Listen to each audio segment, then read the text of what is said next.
Shalom, Yasharallah. I'd like to begin by saying I want to give all praise, glory, and honor to Yahweh, Bahashem, Yahweh Shai, Bahashem, Rakakwadash, whom I worship. To be honest too, my elder apostles, a great millstone, who taught me this word, the sincerity, and the truth, and who well.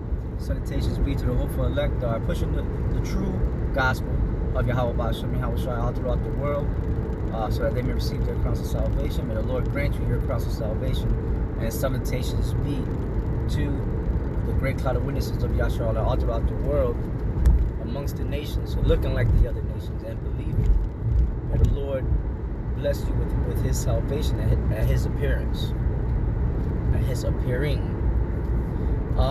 So as always, I'm gonna play the last part, or the end of the last part, then continue to the next. Shalom. And after this I beheld, and lo, all they which were gathered together to subdue him were sore afraid, and yet durst fight. And lo, as he saw the violence of the multitude that came, he neither lifted up his hand, nor held sword, nor any instrument of war, but only I saw that he sent out of his mouth as it had been a blast of fire, and out of his lips a flaming breath, and out of his tongue he cast out sparks and tempests. And they were, but only I saw that he sent out of his mouth as it had been a blast of fire, and out of his lips a flaming breath, and out of his tongue he cast out sparks and tempests. And they were all mixed. Out of his mouth he cast out sparks and tempests. You know? So that was speaking about the UFOs and the destruction that they were coming with, the fire, shooting at people, shooting at cars, shooting at buildings, destroying buildings. Okay, like that movie ID4. There was a chariot over the Empire State Building and blew it the hell up. All right, things like that is gonna be happening when the angels come with those ships. And they were all mixed together, the blast of fire, the flaming breath, and the great tempest, and fell with violence upon the multitude which was prepared to fight, and burned them up every one, so that upon a sudden of an innumerable multitude nothing was to be perceived, but only dust and smell of smoke. When I saw this I was afraid. Afterward saw I this. Woo! See, so you don't want to be on that side, man. You got all these people rooting for their governments and their government's leaders and their military. No, man, these are the enemies of the Lord. They're gonna, as you can see, it says that they were all burned up. They got together to fight against Yahweh Shai, and they all got burnt up, man, to a crisp. And there was nothing of them remaining. I don't want to be on that side, man. I want to be on the winning side, on the side of the Lord, man. Okay. I believe Moses said, "As for me and my house, we're gonna worship the Lord," right?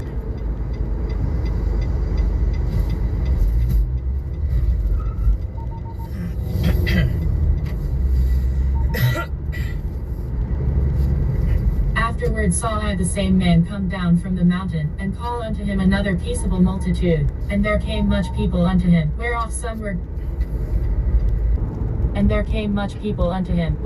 were glad, some were sorry, and some of them were bound, and others some brought of them that were offered. Then was I sick through great fear, and I awaked, and said, Thou hast shewed thy servant these wonders. Yeah, that multitude, that peaceable multitude, represented the same multitude that St. John saw. When the angel asked him, who are these that were dressed in white and palms in their hands, you know? That came out of all nations, tongues, and peoples. John said, Lord, thou knowest, because they didn't look like your typical Israelites. They came from amongst all the nations on this planet, looking like them, you know? But they are the lost tribes of the nation of Israel that was scattered for many, many years. And the Lord brought them back again. All right, that's that multitude. Thou hast shewed thy servant these wonders from the beginning, and hast counted me worthy that thou shouldest receive my prayer. Shew me now yet the interpretation of this dream. For as I conceive in mine understanding, woe unto them that shall be left in those days, and much more woe unto them that are not left behind. For they that were not left were in heaviness. Now understand I the things that... It says, thou hast showed thy servant these wonders from the beginning. Part of those wonders were the Israelite foreigners coming back again. You know, looking like the other nations, coming from being amongst the other nations, right?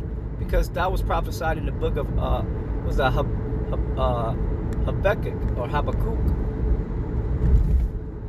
All right, this is the book of Habakkuk, or however you want to pronounce it, Habakkuk, Habakkuk.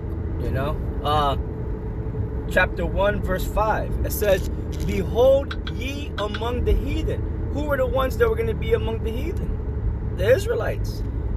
When you go back to the curses that the Most High put upon them, upon us, because we are the Israelites, he said that he was going to scatter us amongst all the nations and cause us to forget, you know, to discontinue from our heritage, like he said in Jeremiah.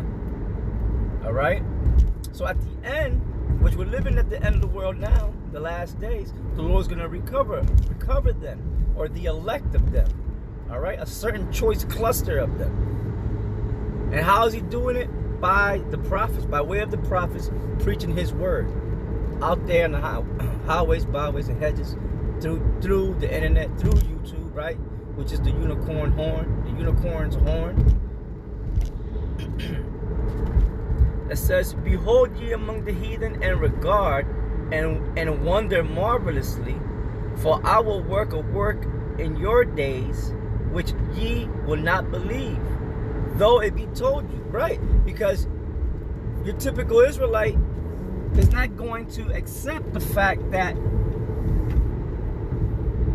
there's Israelites that are coming looking like a straight up Moabite, a straight up Chinaman, man. All right? Straight up Chinese man. With the chinky eyes and all that stuff, man. Right? They're gonna be like, oh hell no, this dude ain't no Israelite, man. This is a heathen. And then, because he's thinking that way, he's not being spiritual, right? He's judging the outward appearance and not the inward man. He'll fall away. So there's going to be a big falling away of dudes that are calling themselves Israelites out there, man.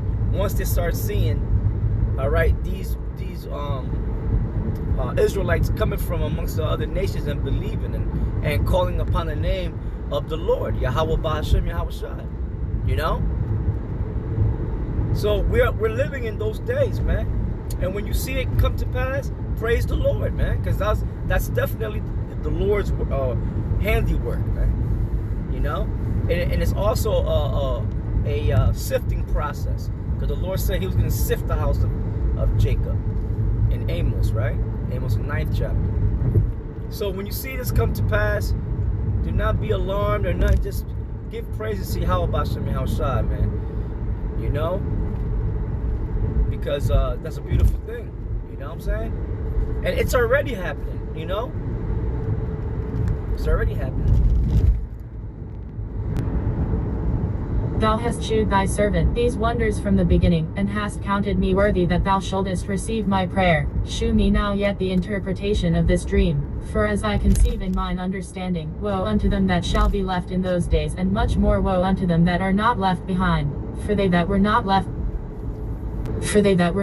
were in heaviness. Now understand I the things that are laid up in the latter days, which shall happen unto them, and to those that are left behind. Therefore are they come into great perils and many necessities, like as these dreams declare. Yet is it easier for him that is in danger to come into these things than to pass away as a cloud out of the world, and not to see the things that happen in the last days. And he answered unto me, and said, the interpretation of the vision. Yeah, so pretty much the angel, which is a war Yala, right? Uriel, is telling the prophet Ezra about the things that were going to happen in the future, way in the future, which is now, in these days. And pretty much he was saying that, look, these people are going to be in great trouble. The things that are going to come upon this world, the things that the Most High is going to bring to this world, man. You know, people are going to be in trouble, man, because it's going to be all kind. It's going to be chaotic, especially with what these wicked elite are trying to bring in, right? The one world order, the one world global order, right? And they're gonna try to usher in pretty much the religion of Satan, man. You know, Satan worship and all that on a heavy scale, and try to cause people to bow down to him, to bow down to Satan, bow down to his image, bow down to take that, the MOTB, right? So we're living in these same times that the angel was telling Uriel, man. I mean, I'm sorry, that the angel was telling ESDRAS. The angel's name was Uriel, right? Or is. The interpretation of the vision shall I shew thee, and I will open unto thee the thing that thou hast required, whereas thou hast spoken of them that are left behind. This is the interpretation. He that shall endure the peril in that time hath kept himself. They that be fallen into danger are such as have works and faith toward the Almighty. Know this therefore. Notice the angel said, he that shall endure the peril in that time hath kept himself. They that be fallen into danger are such as it says, they that be fallen into danger are such as have works and faith toward the Almighty. Meaning the elect of the Lord, believing, doing the work, right? Going out to the highways, byways, hedges, and gaps, doing the shows, doing your sit-downs, promoting the word of the Lord, right? In the midst of a wicked generation, we're gonna experience what's about to, come. The perils that the angel was talking about. It's gonna be all around us, but it's not gonna touch us. All right, because that's Psalms 91. Psalms 91, man. You should read that Psalms mostly every day. Psalms 91, Psalms 51, Psalms 121, Psalms 23. These are powerful, faith-boosting, confidence-boosting Psalms. Know this therefore, that they which be left behind are more blessed than they that be dead. This is the meaning of the vision. Whereas thou sawest a man coming up from the midst of the sea, the same is he whom God the highest hath kept a great season, which by his own self shall deliver his creature, and he shall order them that are left behind. And whereas thou sawest... Verse 26 says, the same is he whom the Most High, the highest, hath kept a great season, which by his own self shall deliver his creature, and he shall order them that are left behind. In other words, the Lord's going to deliver his elect. All right. It says, and whereas thou sawest that out of his mouth there came as a blast of wind, and fire, and storm, and that he held neither sword, nor any instrument of war, but that the rushing in of him destroyed the whole multitude that came to subdue him. This is the interpretation. Behold, the days come. Speaking about Yahushua, right? And how he came with spiritual power. Because it said he held neither sword nor any instrument of war, but that the rushing in of him destroyed the whole multitude that came to subdue him. This is the interpretation, meaning spiritual power, man, and the power that the UFOs have, right? The laser beams and all that, which that's spiritual power, because the UFOs, the vehicles of the Lord and of the holy angels, are spiritual, all right, are angelic. They are not of this world, okay?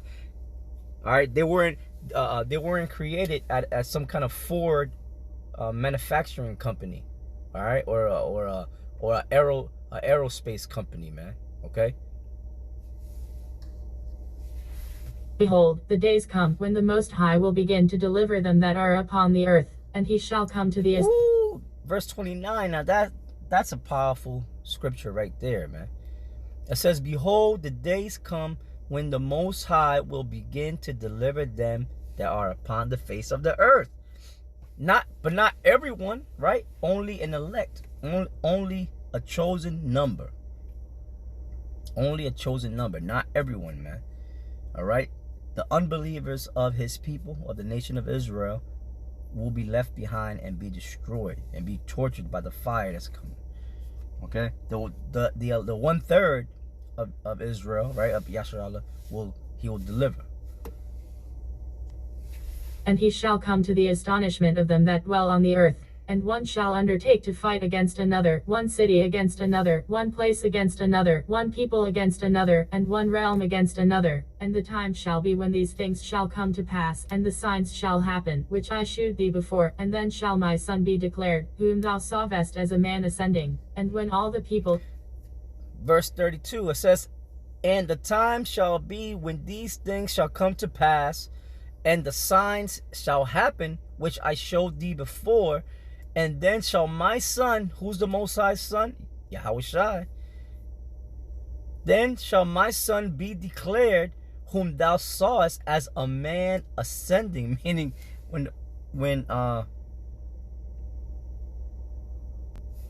it's speaking about when Ezra saw him going on that ship. He was on the great ship that he saw, you know.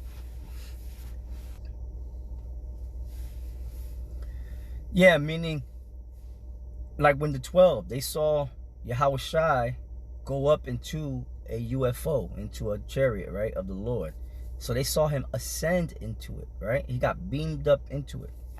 And this prophecy here is speaking of when he comes back, he's gonna, come down in that same cloud or that ship. Just like the angels told the disciples. They said, look, I don't know why you... They said, we don't know why you're looking up in astonishment at this sight. The same way you see your Lord going up into heaven is the same way he's going to come back. All right? In this cloud from heaven. All right? In the last days. And when all the people hear his voice, every man shall in their own land leave the battle they have one against another, and an innumerable multitude shall be gathered together, as thou sawest them, willing to come, and to overcome him by fighting. But he shall stand upon the top. Yeah, the nations are going to come, try to fight him. All the militaries of the world are going to get together to fight Yahushua and the holy angels, man. See? So that's why I said, man, y'all better, get on the right side, trying to be Esau's friend out there, trying to join his military, man. That ain't the way to go. All right, because you're gonna fight a losing battle. But he shall stand upon the top of the Mount Sun, and sun shall come, and shall be... Verse 35 says, but he shall stand upon the Mount Zion. Mount Zion represents Israel, the nation of Israel. Also represents our land, all right, the land of Israel, okay, the land of Israel, and then the city of our great King David, which is Jerusalem. And sun shall come, and shall be shewed to all men, being prepared and builded, like as thou sawest the hill graven without hands. And this my son... Verse 36, and Zion shall come, and shall be showed to all men, being prepared and builded, like as thou sawest the hill graven without hands. That's happening now. Zion, which is the elect of the Lord, the hopeful elect of the Lord, are being builded and prepared right now. How? By the word being taught unto them by the holy men of the Lord that the Lord has set up down here on earth. Being instructed by them and applying what has been taught to them according to the holy scriptures, right? Believing in Yahushua and in his holy prophecy. Abstaining from the ways of the world, okay? That's how Zion is being prepared, man, and build it up. And this my son shall rebuke the wicked inventions of those nations, which for their wicked life are fallen into the tempest, and shall lay before them their... Yeah, and this my son, which is Yahushua, shall rebuke the wicked. Who's the wicked? Esau, right? The Edomites and the other nations. Shall rebuke the wicked inventions. It says, I'm sorry. It says, and this my son shall rebuke the wicked inventions, I'm sorry, of those nations, right? Beginning with Esau, right? Which for their wicked life are fallen into the tempest, right? Part of the wicked inventions was what? The MOTB, right? The serpent juice that they're trying to pump into everybody, man, to kill everybody. So Yahushua is gonna come to dismantle all that, man. Destroy all that. And shall lay before them their evil thoughts, and the torments wherewith they shall begin to be tormented, which are like unto a flame, and he shall destroy them without labor by the law which is like unto me. And whereas thou sawest... Alright, so we're going to stop there. Next part, we're going to pick up 2nd Ezra, the 13th chapter and the 38th verse. Shalom.